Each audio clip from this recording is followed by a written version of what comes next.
क्यों बामन बनकर के छोटे बनकर गए? बलि को भगवान ने इंद्र का पद तो नहीं दिया,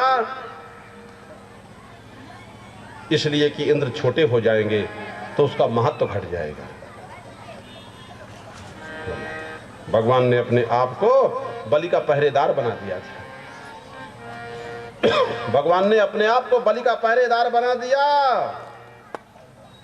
कोई कह सकता है कि भगवान ने इंद्र का पक्षपात किया है, ये ठीक नहीं है, क्योंकि भगवान ने इंद्र का पक्षपात न करके भगवान ने बलि का पक्षपात किया है। क्योंकि भगवान अनेक राजाओं के भगवान तो अनेक राजाओं के रूप में स्वयं प्रकट होते हैं। और मालूम है इस धर्म प्रधान भारतवर्ष में राजवंश को भगवान ही चलाते रहे।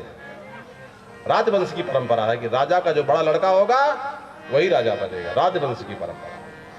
उनके जो भाई होंगे उनके लड़के बच्चों से कोई राजा नहीं, राजवंश की परंपरा है। तो ये भागवत में वर्णन किया गया है कि वही भगवान प्रकट होते हैं और वही राजाओं के रूप में प्रकट होते हैं। इस राजा को ईश्वर का रूप माना जाता है कि सारी प्रजा और उनकी आज्ञा का पालन करे और उनको भी हमेशा धर्म का, आचार्यों गुरुजनों का आशीर्वाद बराबर लेते रहे। राजे महाराजे स्वतंत्र नहीं रहे, क्या है, ऋषि महर्षियों को दंड नहीं देते रहे, क्या है, उनका आदर करते रहे।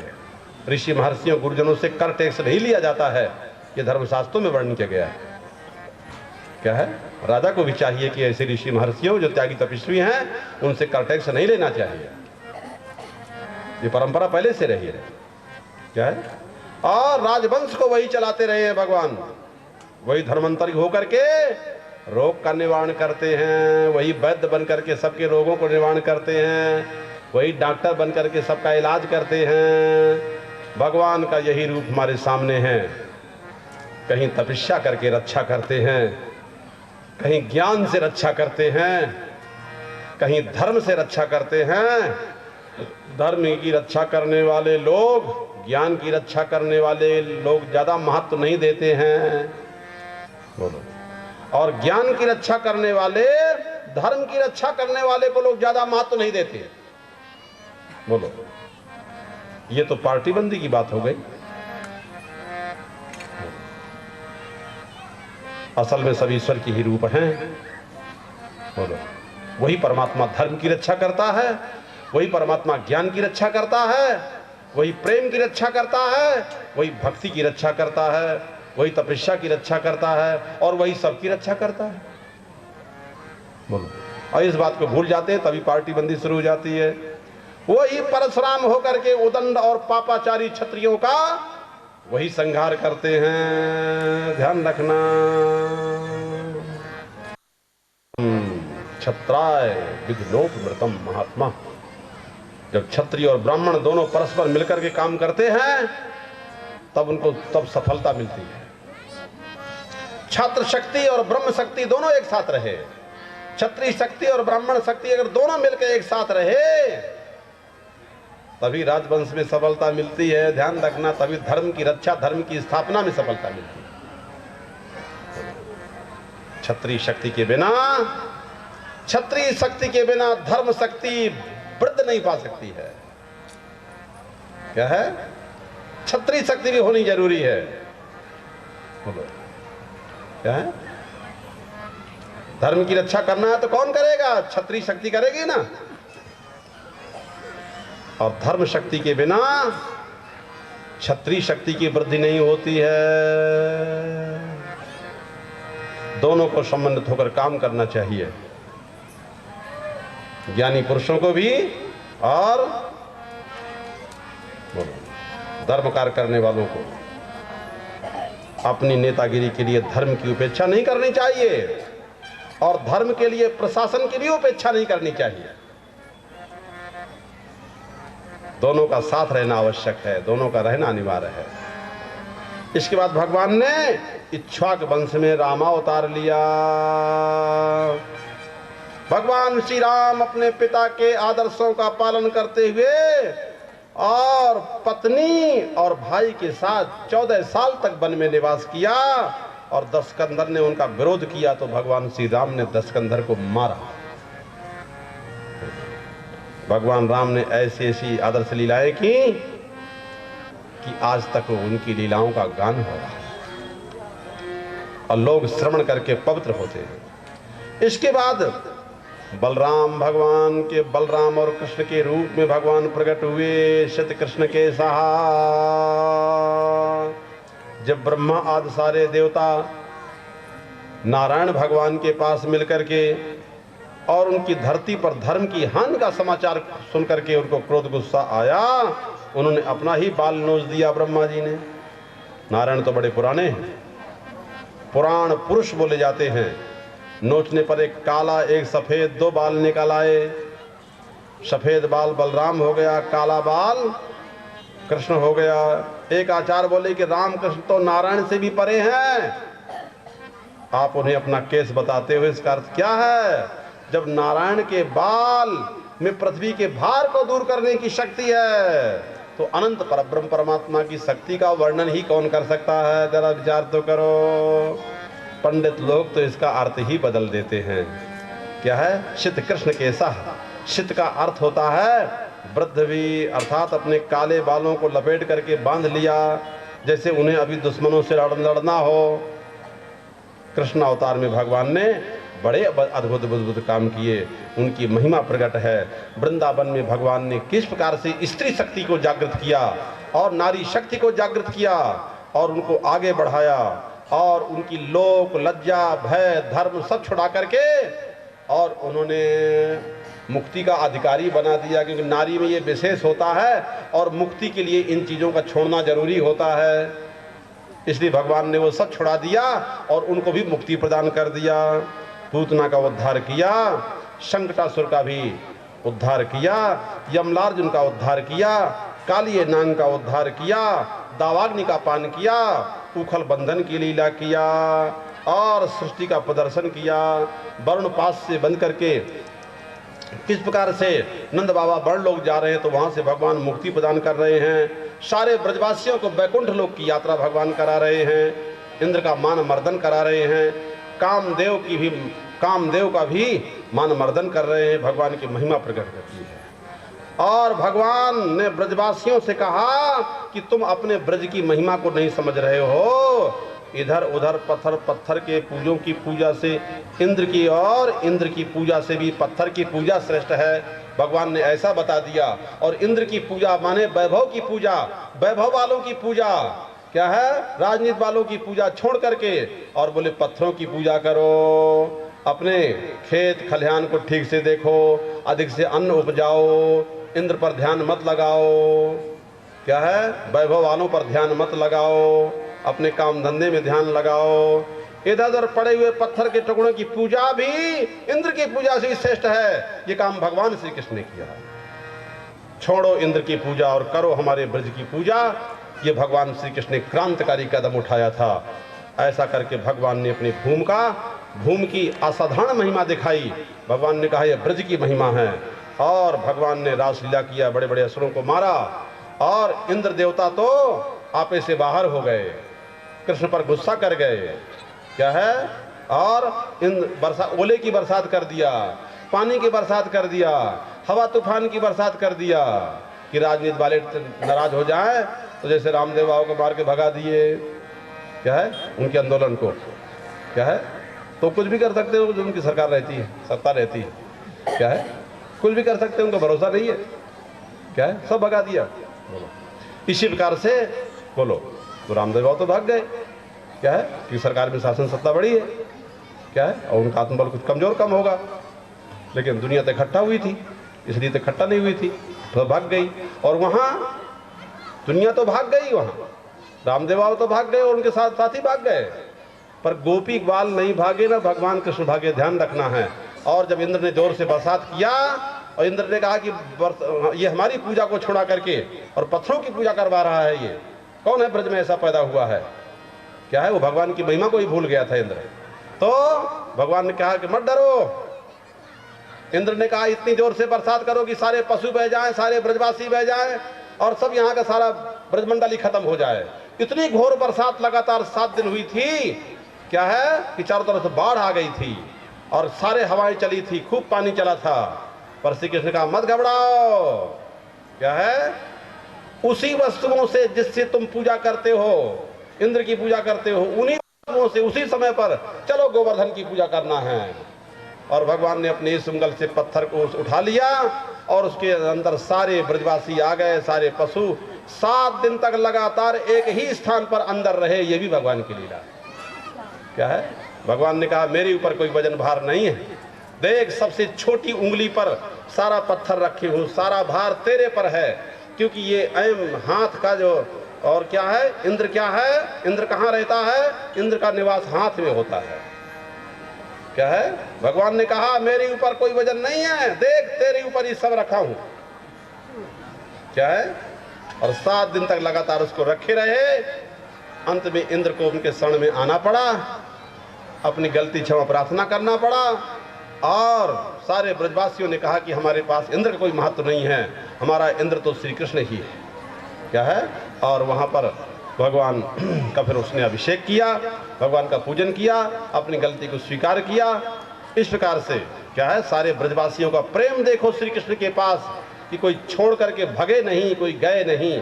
आपत्ति हो चाहे संकट हो, ऐसी स्थिति में भी जो है तो उनके अंदर कितनी श्रद्धा थी, कितनी भक्ति थी, कितनी निष्ठा थी कि ऐसी आपत्ति में भी छोड़कर गए नहीं। श्री कृष्ण के प्रति कितनी श्रद्धा रही होगी, कितना प्रेम रहा होगा उन ब्रजवासियों का। इसलिए भागवत में उनके प्रेम को गाया जाता है। क्या है, उनके प्रेम को गाया जाता है। क्या है, भागे नहीं। इस प्रकार से भगवान का जो अवतार है वह बहुत ही महिमा को प्रकट करता है, ब्रज महिमा को। भगवान की रासलीला हुई, बड़े बड़े असुरों को मारा, महाभारत जैसा युद्ध हुआ, भीमसेन को, अर्जुन को, और इनका भी बड़ा परस्पर युद्ध कराया, और किस प्रकार से कौरवों का नाश कराया भीम के द्वारा, अर्जुन के द्वारा, भीम और अर्जुन के द्वारा किस प्रकार से भगवान ने कौरवों का नाश करवा दिया। भगवान कृष्ण ने अपने चरित्र में कह दिया कि उससे बढ़कर संसार में दूसरा कोई आचार इस पृथ्वी पर नहीं हुआ है। भगवान श्री कृष्ण संसार के गुरु हैं, इसलिए लोग सलाह मानेंगे। और तो इस प्रकार से भगवान ने उन सब लोगों को ये ज्ञान दे दिया। और भगवान श्याम सुंदर कदम के नीचे बैठ करके पैर लटकाए बैठे हुए हैं। ग्वाल बाल सब जो है तो अमुक ग्वालनी घर में चोरी करनी है, उनको समझा रहे हैं, पाँव ऐसे रखना, हाथ ऐसे रखना, भागने की सुविधा भी देख लेना, और जैसे कोई आवे तुरंत बंधन में नहीं आना, तुरंत भाग जाना है। भगवान श्री कृष्ण ग्वाल बालों को समझा रहे हैं कि मक्खन चोरी करना है, और गांव का मक्खन गांव में ही खाया जाए। कंस के पहलवानों के पास जाता है तो कंस के पहलवानों के पास न जाए, गांव का मक्खन गांव में खाया जाए। ब्रजवासियों से कह दिया कि मक्खन खाना शुरू करो, मटकी फोड़ना शुरू करो, बर्बाद करना शुरू करो, कम से कम भले यहाँ बर्बाद हो जाए। क्या है, पर आतंक फैलाने वाले और कंस के पास कम से कम ये मक्खन की मटकियाँ न जाए, उनके पहलवान लोग न खाएं। कौन खाएं, बोले गांव का मक्खन गांव के लोग खाएं, सब बच्चे खाएं। गांव को मिलता नहीं मक्खन और सब चला जाता है बाहर। तो भगवान श्री कृष्ण ने ये क्रांति मचाई, मक्खन लीला जो भगवान की हुई, ये भगवान की प्रेम लीला है। क्या है, और भगवान की नई क्रांति है कि गांव की चीज़ों का उपयोग गांव के लोग करें। इस प्रकार से और चौर पुराण में भगवान श्री कृष्ण ने और सब उनको बता दिया, उनको ज्ञान सिखा दिया कि ऐसे घुसना है घर में, ऐसे मटकी फोड़ना है और कोई पकड़ ना पाए, ऐसे भगना है, ऐसे देखना है, ऐसे टेढ़े मेढ़े होना है, कहीं छोटा हो जाना है, कहीं सीधा हो जाना है, कहीं खंबे में छिप जाना है, और कैसे एक दूसरे को पछड़ करके अगर ऊपर छिकैर में है तो कैसे उसको ले लेना है, और कहीं रास्ते में अगर कोई लेके जा रही है गोपी तुरंत कंकड़ मार दो, वही सब बिखर जाए। क्या है, अगर नहीं वो दे रही है मक्खन तो मत देने दो, बिखार दो मक्खन मार करके। ये भगवान श्री कृष्ण, ये क्रांतिकारी, ये होते हैं नेता, नेतृत्व करने वाले। क्या है, समाज राष्ट्र विश्व के जब कोई विपरीत व्यवस्था हो जाती है तो समाज में ऐसे नेता पैदा होते हैं। क्या है, नेतृत्व करने वाले, कि ताकि राष्ट्र का कल्याण हो, विश्व कल्याण हो, समाज विश्व का कल्याण हो, मंगल हो, ऐसी भगवान की। तो भगवान ने व्यास के रूप में अवतार लिया, भगवान ने व्यास के रूप में अवतार लिया, और बस भगवान ने व्यास के रूप में अवतार लेकर के क्या किया व्यास भगवान ने, बोलो किस काम के लिए आए थे? कुछ काम नहीं, उपदेश प्रवचन नहीं करते थे, बैठे बैठे लिखते लिखते रहते थे। कुछ अवतार हुए खाली बोलते ही रहते थे, उनके अंदर सब भरे हुए हैं, और कुछ अवतार ऐसे लिखते लिखते व्यास जी का समय लिखते लिखते चला गया और सारे पुराण लिख डाले। सारा महाभारत लिख दिया, सारा पुराण लिख डाला, ब्रह्मसूत्र लिख डाला, कितने ग्रंथ लिख डाला उन्होंने। समय समय एक ही भगवान समय समय पर अनेक क्रियाओं को धारण करने के लिए अनेक अनेक नाम रूप को धारण करते हैं, इसलिए उनकी महिमा का कोई गान नहीं कर सकता है। जिस पर भगवान दया करते हैं क्या है, वही माया के पार जा सकता है। माया के पार जाने का मतलब क्या है? अरे मैं मेरे से छुटकारा, और मैं मेरे से छुटकारा गुरु जी के ज्ञान से हो जाएगा, बिना पैसे का। क्या है? बिना ध्यान के, बिना पूजा के। मैं मेरे से छुटकारा, भगवान जिस पर कृपा करते हैं वही सकता है। इस शरीर को तो एक दिन कुत्ते खा जाएंगे, नहीं गीदड़ खा जाएंगे, नहीं फिर इसी मिट्टी में दबा दिए जाओगे, नहीं आग लगा के दफना दिए जाओगे। इसको मैं मेरा नहीं समझता समझदार, इसलिए समझदार बुद्धिमान व्यक्ति इस शरीर को मैं मेरा नहीं समझते। जो मैं मेरा समझता है वही ज़्यादा दुखी होता है, ध्यान रखना, वही ज़्यादा परेशान होता है। नारद जी भगवान की माया को मैं समझाता हूँ, शंकर भगवान समझते हैं। व्यास जी कहते हैं कि भगवान की माया को नारद भगवान की को नहीं समझता, शंकर जी माया को समझते हैं। और हमारे पुत्र श्री सुखदेव जी हैं, वो भी भगवान की माया को समझते हैं। और थोड़ी थोड़ी हुए लोग वो थोड़ा थोड़ा समझते हैं, पर जो माया से पार चले जाते हैं, भगवान की जिस पर कृपा होती है, भगवान का कोई भक्त बन जाए तो भगवान के भक्त के मार्ग में कोई रुकावट नहीं होती है। भगवान का भक्त जहाँ चाहे वहाँ जा सकता है। पापी से पापी व्यक्ति हो, पशु पक्षी क्यों ना हो, इसलिए अगर भक्त का साथ मिल जाए तो भक्त के संग में वो सामर्थ्य है कि वो भी ऊंची से ऊंची स्थान को प्राप्त कर लेता है। जो परमात्मा सर्वत्र है, जिसका वाणी के द्वारा वर्णन नहीं हो सकता है, उसकी प्राप्ति किससे हो जाती है? अच्छे संग से हो जाती है, सत्संग से हो जाती है। एक आदमी को प्यास लगी, एक खंती खोद करके कुआं खोद रहा है कि पानी मिला, पानी मिल गया तो भला वो कुआं क्यों खोदेगा? बोलो, ये बताओ। अरे वो तो खंती खोद करके पानी पीने लगेगा। क्या है? इसी प्रकार जितने साधन भजन हैं वो खंती की तरह है, ध्यान रखना। परमानंद पुरुष सुख की प्राप्ति के लिए है, परमानंद परमात्मा परम सुख की प्राप्ति के लिए है। और जब वही मिल गया तो खंती और धरती को खोदने की जरूरत क्या है? दुनिया के अन्य साधन को करने की जरूरत क्या है? उसकी उपलब्धि ही परम कल्याण का साधन बताया गया है। बेटा नारद सुन लो ध्यान से, जहां तुम फंसे हो उसे विवेक करके पहले परमात्मा को जान लो कि परमात्मा के सिवाय और कोई दूसरी वस्तु है।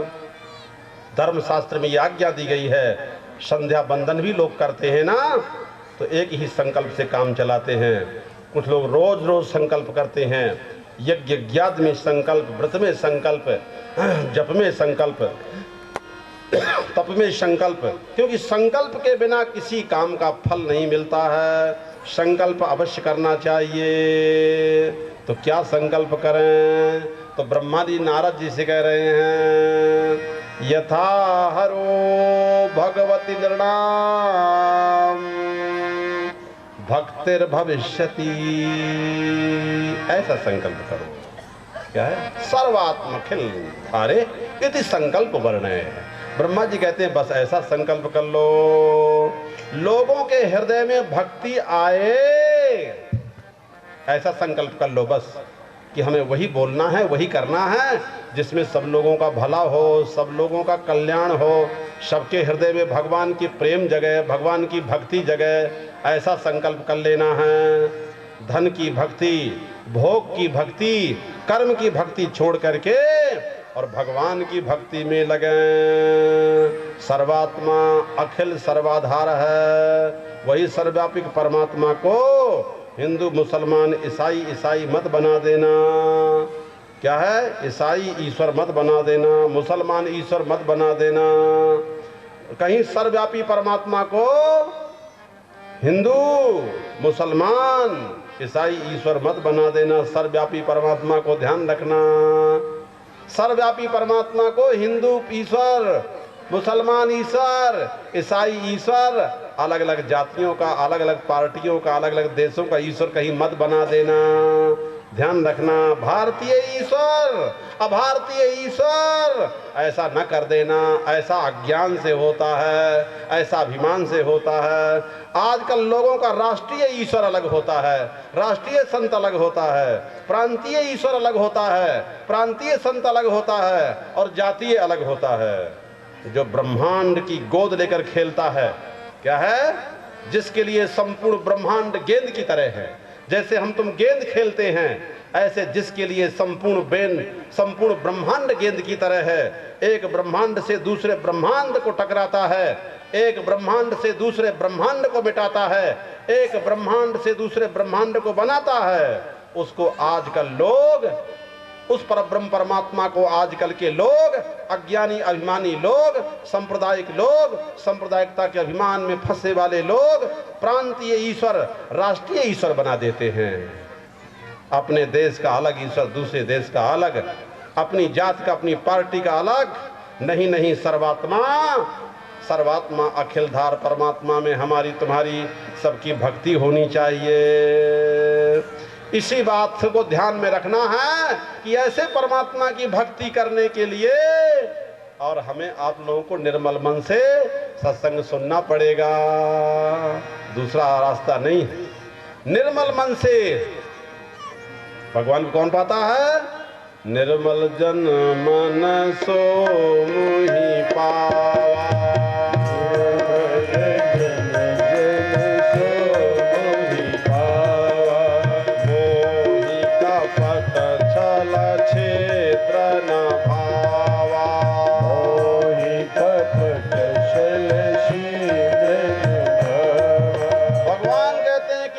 मन वाला हो तो अनपढ़ भी पा सकता है, गरीब भी पा सकता है, छोटा बच्चा भी पा सकता है।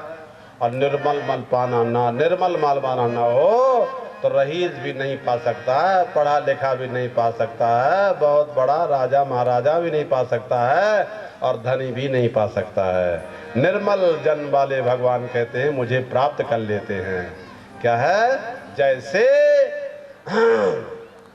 क्या है? निर्मल मन वाले प्राप्त कर लेते हैं। तो इसी प्रकार से आप लोग निर्मल मन वाले हो और भक्ति भाव वाले, श्रद्धा वाले हो, तभी आप लोगों को, दूल्हापुर ग्राम के लोगों को, आसपास क्षेत्र के लोगों को ये सत्संग का लाभ मिला हुआ है। आपकी भक्ति पर, श्रद्धा प्रेम पर मिला है। आप लोगों के श्रद्धा भक्ति प्रेम में हमें कोई संदेह नहीं है। आप लोग सब अच्छे हो और आप लोग सब निरंतर सत्य के रास्ते में चलोगे, अमृत के रास्ते में चलोगे, कल्याण के रास्ते में चलोगे, प्रकाश के रास्ते में चलोगे, ज्ञान के रास्ते में चलोगे। यही सनातन धर्म की परंपरा है। बोलो सत्य सनातन धर्म की जय हो, धर्म की जय हो, एक स्वर में धर्म की जय हो। अभी नहीं, बहुत लोग खाली हाथ खड़ा के, अभी भी पुरुषों की आवाज आ रही है और बैक की आवाज आ रही है, इनकी आवाज आ ही नहीं रही है। शक्ति स्वरूपा यही बैठी है। बोलो धर्म के। अब थोड़ा जगी है, थोड़ा, पूरा नहीं जगी हो, थोड़ा जगी हो, फिर जरा जगो। धर्म के। ओहो, आधा जग गए। धर्म के पूरा जग गए। वाह, पास हो गए हैं। ठीक है। हर हर महादेव। हाँ, कल भंडारा गुरु से प्रणाम को करता करे सुना करे, गुरु करे सो। बोलो जगत गुरु शंकराचार्य भगवान की जय हो। ओम जय गुरुदेव हरे, स्वामी जय गुरुदेव हरे। तेरे विनाश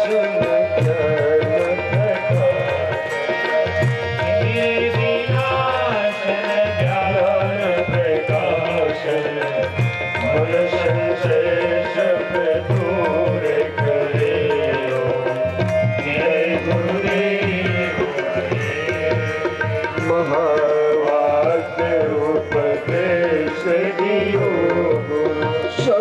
सारे स्वामी समझाते सारे हरि रक्षणा हाथ रखती हरि रक्षणा हाथ रखती पद पर सब जाए जय गुरुदेव हरि सबकी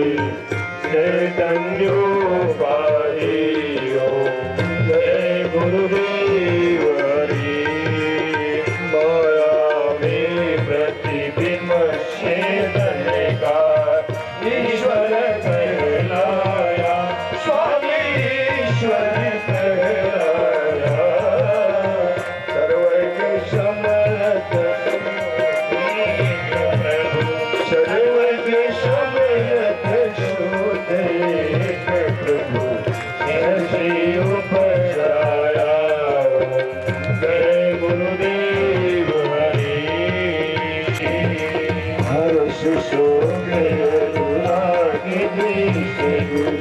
सकल बंधन से स्वामी सकल बंधन से गुरुजनों तक पाल करूं मैं गुरुजनों तक पाल करूं मैं करूं ध्यान गुरुदेव हरे ओम जय गुरुदेव हरे करूं मैं आरती परम गुरु जी की बोलूं जय जयकारा स्वामी बोलूं जय जयकारा तब शरणों शरणागत वत्सल तब शरणों शरणागत वत्सल हरो भवशान पारा ओम जय गुरुदेव हरे यह आरती श्री परम गुरु जी की सुबह शाम गावे स्वामी समझ समझ गावे अनायास चौरासी छूटे अनायास चौरासी छूटे अवश्य परम पद पावे ओम जय गुरुदेव हरि ओम जय गुरुदेव हरि स्वामी जय गुरुदेव हरि तिमिर विनाशन ज्ञान प्रकाशन तिमिर विनाशन ज्ञान प्रकाशन मन संशय सब दूर करे जय गुरुदेव हरि हर हर विश्वनाथ गंगे हर हर महादेव शंभो काशी विश्वनाथ गंगे हर हर महादेव शंभो काशी विश्वनाथ गंगे काशी विश्वनाथ गंगे माता पार्वती शंगे काशी विश्वनाथ गंगे माता पार्वती शंगे काशी विश्वनाथ गंगे माता पार्वती शंगे काशी विश्वनाथ गंगे माता पार्वती शंगे हर हर महादेव शंभो काशी विश्वनाथ गंगे हर हर महादेव शंभो काशी विश्वनाथ गंगे हर हर महादेव शंभो काशी विश्वनाथ गंगे हर हर महादेव शंभो काशी विश्वनाथ गंगे कर्पूरे गमनेव सुन्तं आनन्दकन्दं मृतपापवृन्दं वाराणसीनाथनाथनाथं श्रीविश्वनाथं शरणं प्रपद्ये श्रीविश्वनाथं शरणं प्रपद्ये श्रीविश्वनाथं शरणं प्रपद्ये जलेन शीतले कर्णं पुष्पैकान्ते देवाः नानाशुगन्धिपुष्पाणि यथा तथा कालोद्भवानि च पुष्पाञ्जलिर्मया दत्त्वा गृहाण श्रीगुरुवरो श्रीमद्गुरुचरणकमलेभ्यो नभाषमन्त्रकमन्त्रपुष्पाञ्जलि समर्पयामि। बोले सद्गुरुदेव भगवान की सत्य सनातन वैदिक धर्म की अधर्म का। धीरे धीरे आराम से लाइन बारी बारी से आए, दौड़ के नहीं आना कोई। धीरे से लाइन से सबको पादुका बंधन करना है। एक तरफ से आओ, तरफ जाओ, एक तरफ बचाओ, जरा दूसरों को धक्का नहीं लगाना। ऊपर सिंहासन की ओर कोई नहीं जाएगा। प्राणियों में विश्व का गौ माता की हत्या श्री भूषण काशी धर्मपीठाधीश्वर जगत गुरु शंकराचार्य भगवान की गुरुदेव भगवान की पार्वती पते हर हर महादेव। प्राणियों में विश्व का कल्याण हो। गौ माता की जय हो। गौ माता की जय हो। गौ हत्या बंद करो। गौ हत्या बंद करो। गुरुदेव भगवान की जय हो। जयकार लगाओ ना। जय हो। जय हो।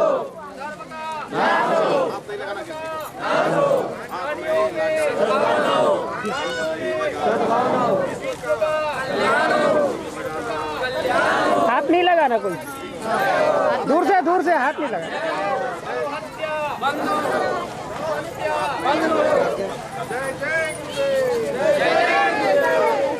जय करो गुरुदेवता। जय करो गुरुदेवता। पार्वती जय हो। दूर से चीना नहीं दूर से।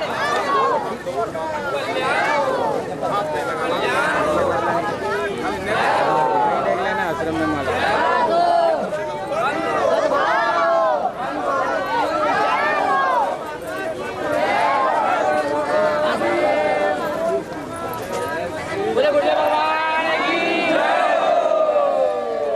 जय करो गुरुदेवता।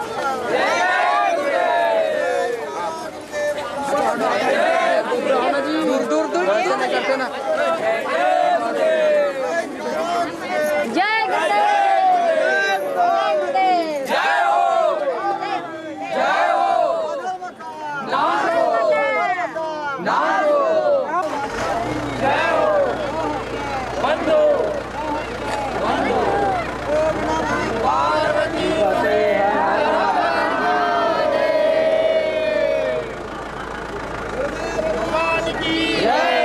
नहीं होना चाहते हो और तुम चाहते हो कि हम खूब समझदार बने, तो समझदार बनने के लिए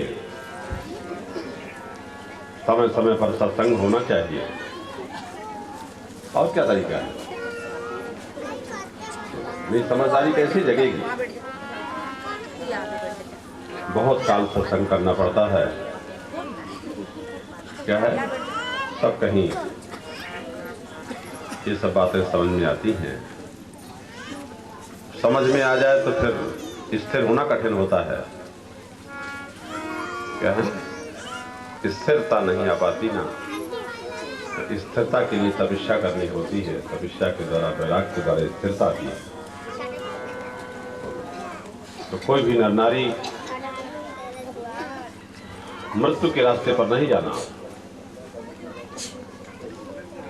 गंदा आहार, गंदा व्यवहार वो मृत्यु का रास्ता है। सब नशे पत्तियों से अपने को बचाना है।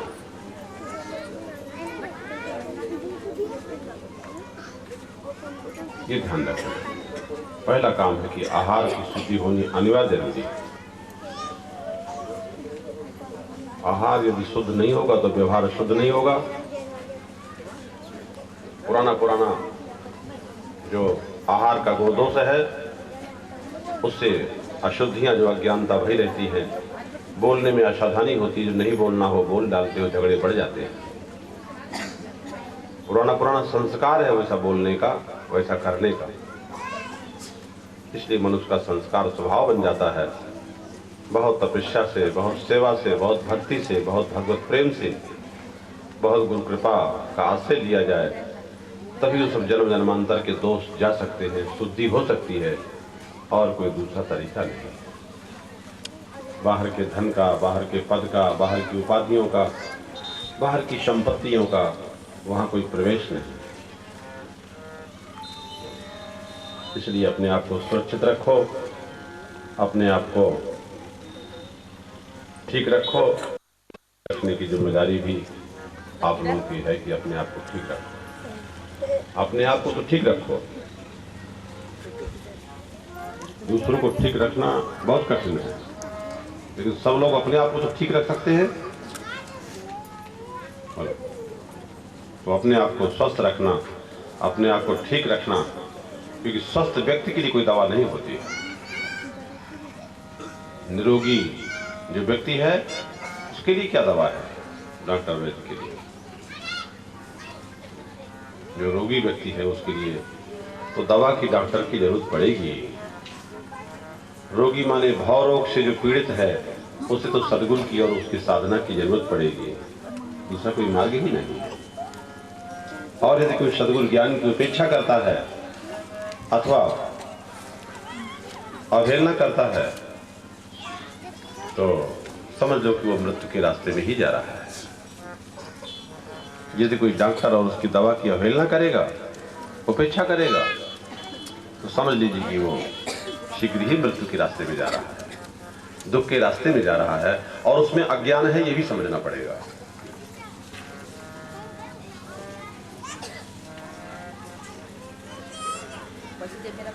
इन बातों को ध्यान रखना जरूरी है। आप लोग सब सारे सब भक्त लोग हो, आप लोग सब अच्छे लोग हो, और आप लोगों को और अच्छा बनना है।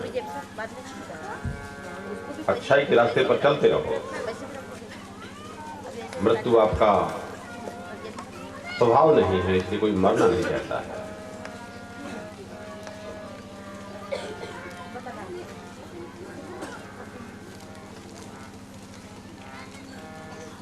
मृत्यु आपका स्वभाव नहीं है, दुख आपका स्वभाव नहीं है, अज्ञान आपका स्वभाव नहीं है।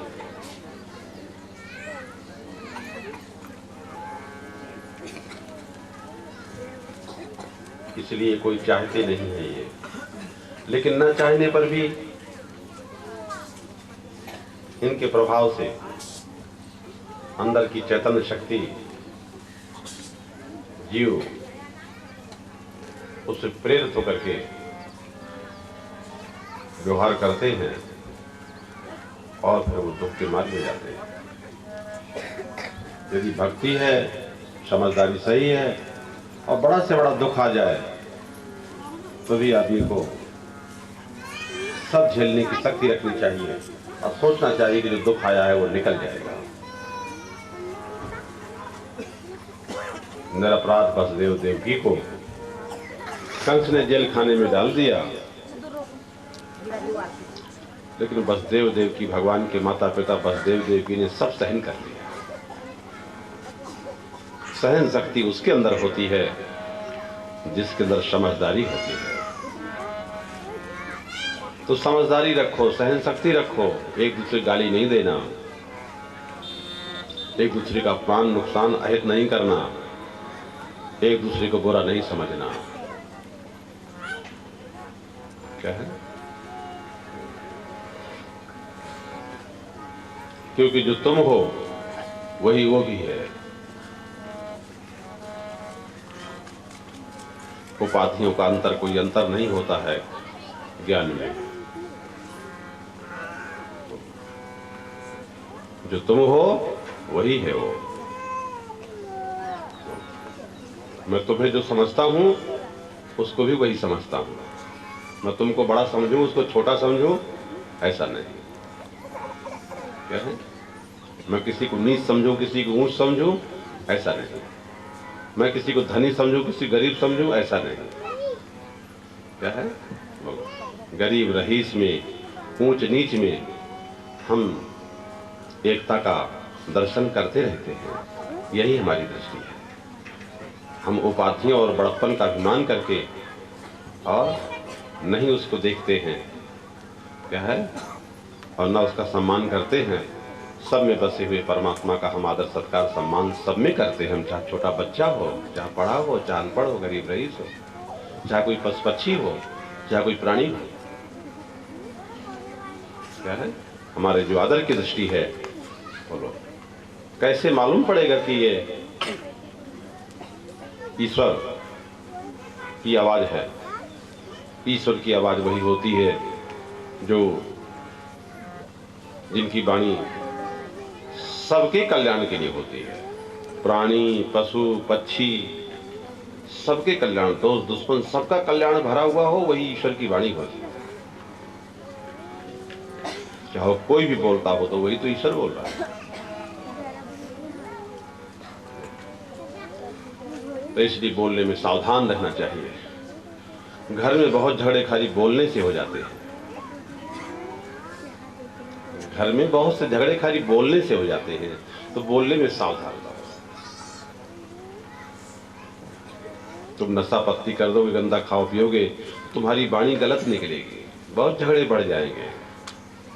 तुम्हारे झगड़ों के कारण तुम्हारा ज्ञान अविद्या है। शुद्ध सात्विक चीज खाओ, जैसा आओ अन्न खाओगे वैसा मन बनेगा। क्या है, अपने मन को बढ़िया अच्छा बनाने के लिए आपका आहार शुद्ध होना चाहिए, पवित्र होना चाहिए। नेत्र से दर्शन कर रहे हो, ये भी आपका आहार है। कान से सुन रहे हो, ये भी आपका आहार है।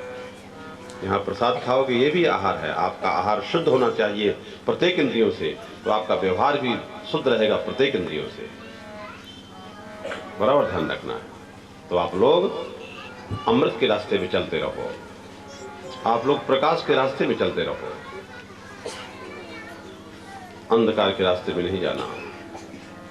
चोर, डाकू, बदमाश, आतंकवादी, उग्रवादी कहाँ छिपते हैं? अंधेरे में छिपते हैं, अंधेरे में चलते हैं, अंधेरे में योजना बनाते हैं। और सज्जन पुरुषों के सारे काम तो प्रकाश में होते हैं, उजाले में होते हैं। उजाले में योजना बनती है, उजाले में आते हैं, उजाले में जाते हैं, क्योंकि वैध है ना, संविधान सम्मत है ना।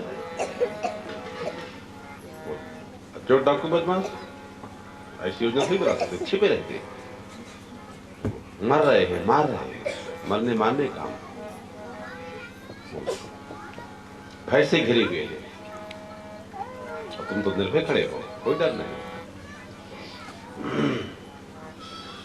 तो तुम सत्य के मार्ग में चल रहे हो, तुम अमृत के मार्ग में चल रहे हो, तुम प्रकाश के मार्ग में चल रहे हो।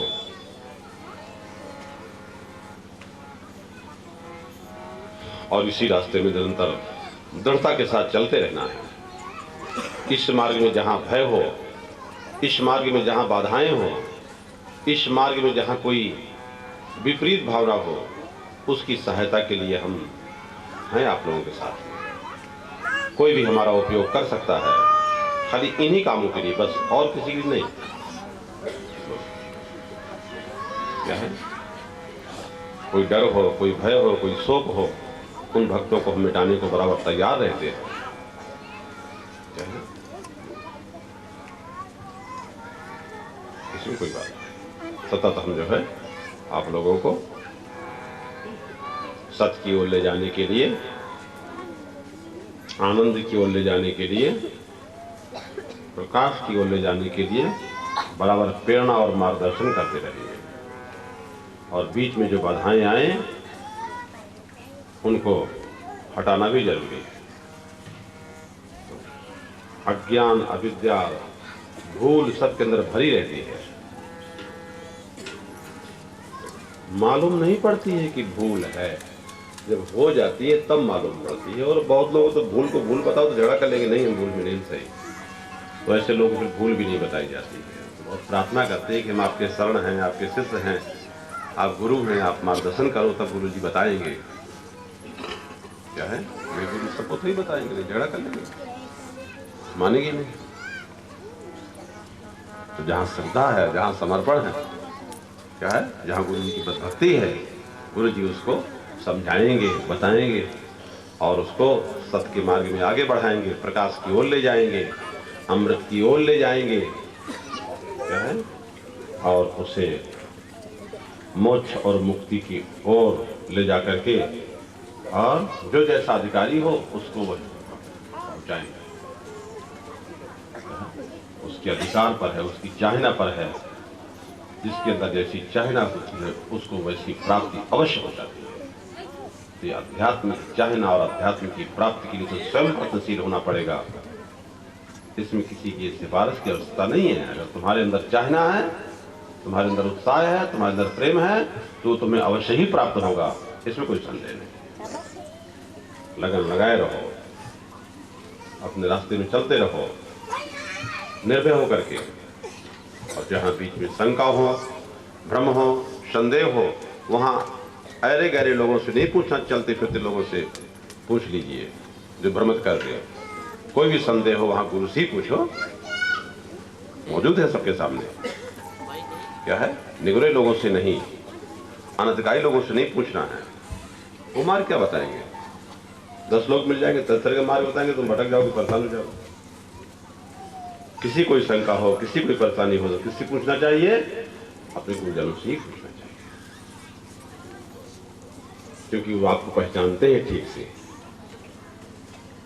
क्या है, क्योंकि वो आपको ठीक से पहचानते हैं। वो आपको ऐसा नहीं पहचानते कि आप इस नाक के हो, इस कान के हो, इस लंग के रूप हो, इस जात के हो, इस उम्र के हो, इतने धन के हो, इतने पद के हो, इतने कलाकार हो। इस रूप में नहीं पहचानते, ध्यान रखना। उनकी पहचान ऐसी नहीं, बाहरी नहीं है। वो तुमको तत्व से पहचानते कि तुम्हारे स्वरूप हो, आत्मस्वरूप हो सब। क्या है, वो तुमको पहचानते हैं कि तुम सच्चिदानंद स्वरूप ही हो। भले तुम ना मानो, ना समझो, अलग बात है वो। कभी ना कभी तो समझोगे और मानोगे। क्या है, लेकिन वो पहचानते हैं तुमको कि तुम सब हमारी आत्मा ही हो। तुम हमसे अलग नहीं हो और हम तुमसे भी अलग नहीं है। हम लोगों के शरीर अलग रहने से कोई बाधा नहीं है। ज्ञान में तो आदमी सबकी अंतरात्मा हो जाता है और सबको अपनी आत्मा ही समझता है। इसलिए उसका व्यवहार अभेदपूर्ण होता है। अभेद भेदपूर्ण नहीं होता, अभेद एक। क्या है, एकता का। इसलिए जो भक्त पुष्प लाए हुए हैं वे हाथों में ले लें। पुष्प, बिल्व पत्र, दूर्वा जो भी लाए हैं हाथों में लेकर के। अब यहाँ जितने खड़े हैं सब भक्त लोग ही हैं। हाँ, भक्त कोई यही नहीं है। जितने लोग खड़े हैं सब भक्त लोग, सब दीक्षा लिए, सब शुद्ध हो गए हैं। क्या है, तुम लोग शुद्ध हो गए हो। जहाँ रहो शुद्ध रहना। अपने को तंबाकू, बीड़ी, नशा, शराब, मांस, अंडा इनसे अपवित्र नहीं करना। क्या है, कभी सेवन नहीं करना। बोलो क्या है, नहीं तुम जो चीज चाहते हो वो तुम्हें नहीं मिल पाएगी और सजा भी दी जा सकती है और दंड लगाया जा सकता है और भी दंड लगाए जा सकते हैं। ध्यान रखना, तो कई गुना अपराध हो जाता है। क्या है, बड़ा से बड़ा पापी रहा हो और जब भगवान की शरण पहुंच जाए तो उसे सब छोड़ देना होता है। फिर उसे बार बार पापी नहीं कहना चाहिए, न कहना चाहिए कि तुम ऐसे हो, उसे सब छोड़ दिया है। किसी को पापी समझना, वो भी पापी होता है। क्या है, पहले चाहे जैसा रहा हो, लेकिन जब कोई आदमी शुद्ध हो जाए, संकल्प ले ले, सही रास्ते में चले, तो उसको पापी कहकर नमस्कार नहीं करना चाहिए, नहीं उसको भी पाप पड़ता है। ध्यान रखना इस बात। पुण्यात्मा होने का अभिमान मत करो। बहुत लोग पाप में मरते हैं तो बहुत लोग पुण्य के अभिमान में मरते हैं। ये पापी और हम पुण्यात्मा है। क्या है, पाप जितना खतरेदार है उससे ज्यादा खतरादार है पुण्य पने का अभिमान, धर्म पने का अभिमान।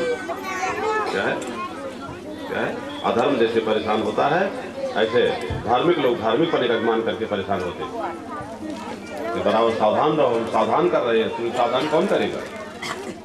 सावधानी अपने आप थोड़ी होती है, कोई सावधान करने वाला होना चाहिए। तो हम तुम सब लोगों को सावधान कर रहे हैं। क्या है, किसी की निंदा करने में अपने को समय को बर्बाद मत करिए। क्या है, किसी को निंदा करने में अपने समय को बर्बाद मत कीजिए, अमूल्य समय को। क्या है, कोई बात है तो सहन कर लीजिए। झूठी बात है तो क्या उसका महत्व? क्या झूठी बात को सहन नहीं कर सकते हो? क्या, और सही बात है तो सुधार करो। क्या कोई व्यक्ति क्यों ना हो, वो कार मानना चाहिए कि बहुत अच्छा भाई उसने हमको सार कर दी। झूठी बात है तो सहन कर लीजिए, इसमें क्या बात है? दोनों तरीके हैं, सहन करो, सहन करने से तपस्या हो जाएगी। तपस्या की शक्ति लोगों में है नहीं है, इसलिए सब परेशान है। और कोई बात नहीं, सहन शक्ति नहीं है घर घर में, इसलिए झगड़े बढ़ रहे हैं। बोलो क्या है? तो घर घर में सहन शक्ति रखो तो तपस्या हो जाएगी। लेकिन बिना समझदारी के सब नहीं हो सकता है, और वही समझदारी तुम लोगों को जागृत हो, इसलिए हम आप लोग यहाँ पर इकट्ठा हैं। तुम्हारी समझदारी सबकी अच्छी हो जाए, और अच्छी हो जाए, और अच्छी हो जाए, और अच्छी हो जाए, तो सत्संग से कितना बड़ा लाभ है। क्या पैसे का लाभ ही लाभ होता है? जहां जाकर के अंतःकरण पवित्र होता हो, जहां जाकर अपना ज्ञान शुद्ध होता हो, मन शुद्ध होता हो, विचार शुद्ध होते हो, जहां जाकर के और प्रकाश मिलता हो, प्रकाश का तो बड़ा महत्व है। अंधेरे में चलो तो गड्ढे में गिर सकते हो, सांप के ऊपर पैर रखोगे तो मर जाओगे, उसका भी डर है, कांटे लग जाएंगे उसमें। अंधेरे में कितना परेशानी। आपकी टार्च बिजली कहाँ तक काम देगी? आनंद की यात्रा में टार्च बिजली काम देगी क्या? आनंद की यात्रा में तो सूर्य का प्रकाश चाहिए, आनंद की यात्रा में तो गुरु ज्ञान का प्रकाश चाहिए। तुम्हारी बुद्धि का प्रकाश कहाँ तक काम आएगा?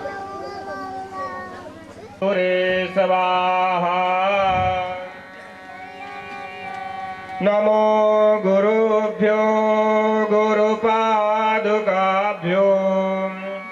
नमो परेभ्यः परपादुकाभ्याम् आचार्य सिद्धेश्वर पादुकाभ्याम् नमो नमः श्री गुरुपादुकाभ्याम् तापत्रयादित्यकरार्दितानां छायामयीभ्यः मतिशीतलाभ्याम् आपन्नसंरक्षणदीक्षिताभ्याम् नमो नमः श्री गुरुपादुकाभ्याम् गुरुर्ब्रह्मा गुरुर्विष्णु गुरुर्देवो महेश्वरः गुरु साक्षात् परं ब्रह्म तस्मै श्री गुरवे नमः। श्रीमद्गुरु चरणकमलेभ्यो नमः। ध्यायामि ध्यानार्थे अक्षत पुष्पाणि समर्पयामि। नारायण सेवा सदाधार प्रथविन्द्यामुदीमां कस्मै देवाय हविषा विधेमा कृतायाः पूजायाः साद्गुण्यार्थे द्रवदक्षिणां समर्पयामि। तथार्तिक्यं प्रतिपाल्यां। जो लोग आरती की थाली अपने घर से लाए हुए हैं उसको प्रज्वलित कर लें और क्रमशः सलो आरती करते रहेंगे। हेलो एक लाइन आगे रहेगी, बाकी लोग जगह देते पीछे।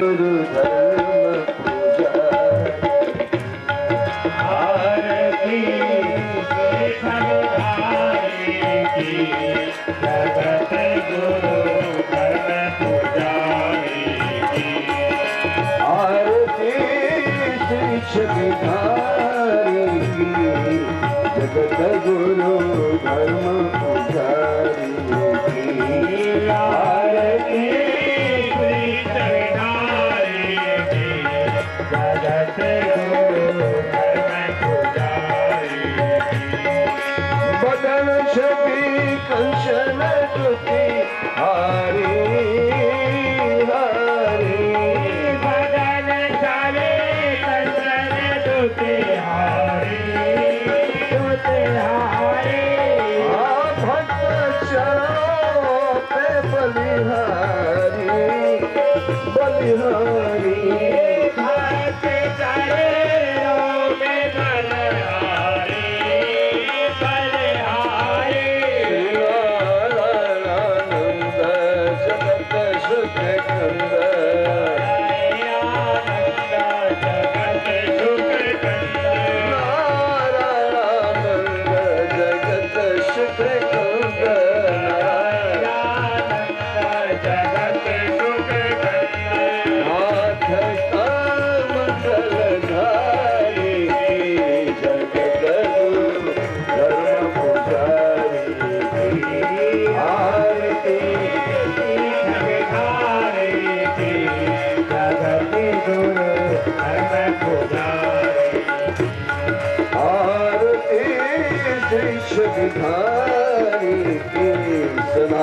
सनातन धर्म पुजारी की आरती श्री छविधारी की सनातन धर्म पुजारी की भारती पुनरोरी झलके झलके भारतीय पुनरोरी झलके झलके भारती पुनरोरी झलके झलके भारतीय पुनरोरी झलके झलके पादुका शरणों में ललके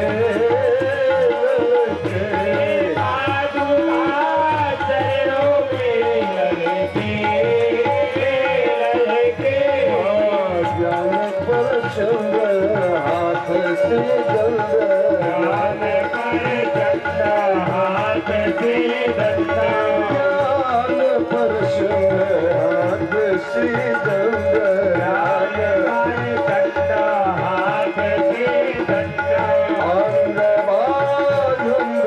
धारी की जगत गुरु धर्म पुजारी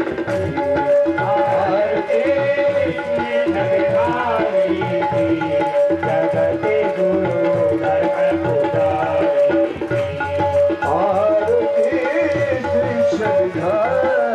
की सनातन धर्म पुजारी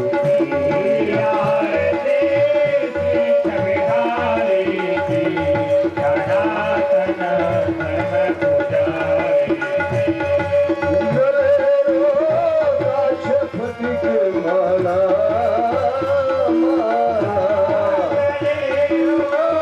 राष्ट्रपति के माला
अब सनातन धर्म पुजारी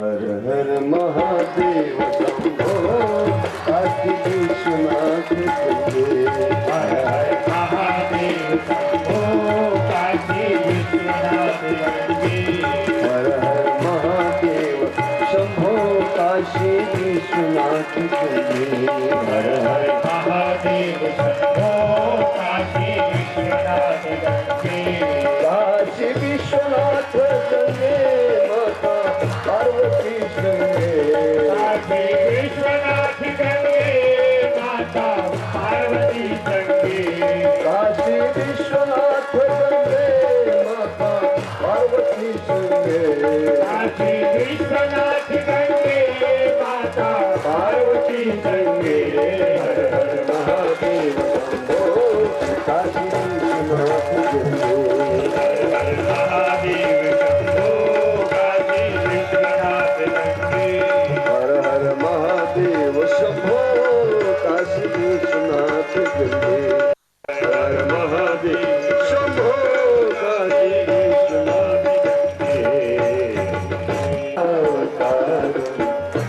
सारे सारं भजते सदा वसन्तं विद्यारतिन्दे ॐ भवानी सहितं नमामि मंदार माला कुलकर कपाल माला मुकुंदशेखर दिगंबराय दिगंबराय नमः शिवाय नमः शिवाय प्रिय माता च पिता त्वमेव त्वमेव बन्धो च सखा त्वमेव विद्या सर्वं त्वमेव सर्वं मम देव त्वमेव सर्वं मम देव सानुमानन्द गमने वसन्तं आनन्द चन्द्रमयित पापवृन्दं वाराणसीनाथ नाथ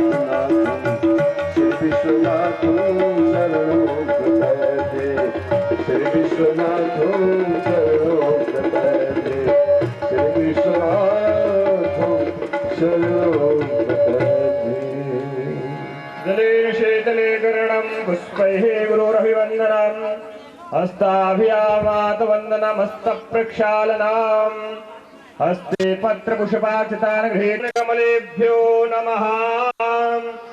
जो लोग हाथ में पुष्प लिए हैं वह पादुका के पास जाकर के पादुका में समर्पित करेंगे। पुष्प अक्षत